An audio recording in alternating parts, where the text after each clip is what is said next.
I've been attached with the feeling of now waking up with you by my side.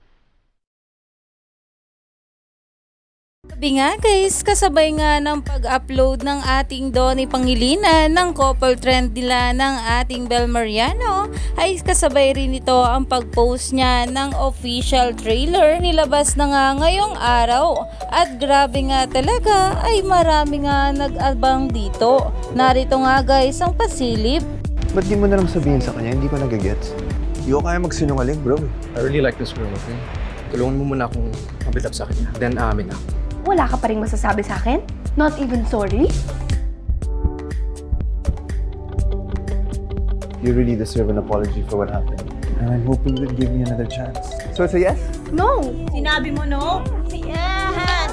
Ayon nga sa View Philippines, sagad-sagad na ang kilig.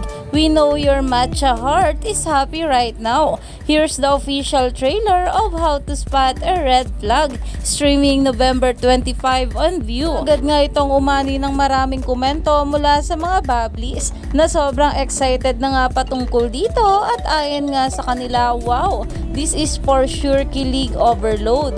I'm so excited for this new series starring Don Bell. Naku, mukhang namumula si Matt kapag nagsisinungaling. Iyan na nga guys ang samot-saring komento ng mga bula patungkol dito sa official trailer ng How to Spot a Red Flag ng ating Donnie at Bel Mariano. Kaya naman stay tuned lang tayo for more updates sa ating couple sa mga susunod pa na ayuda.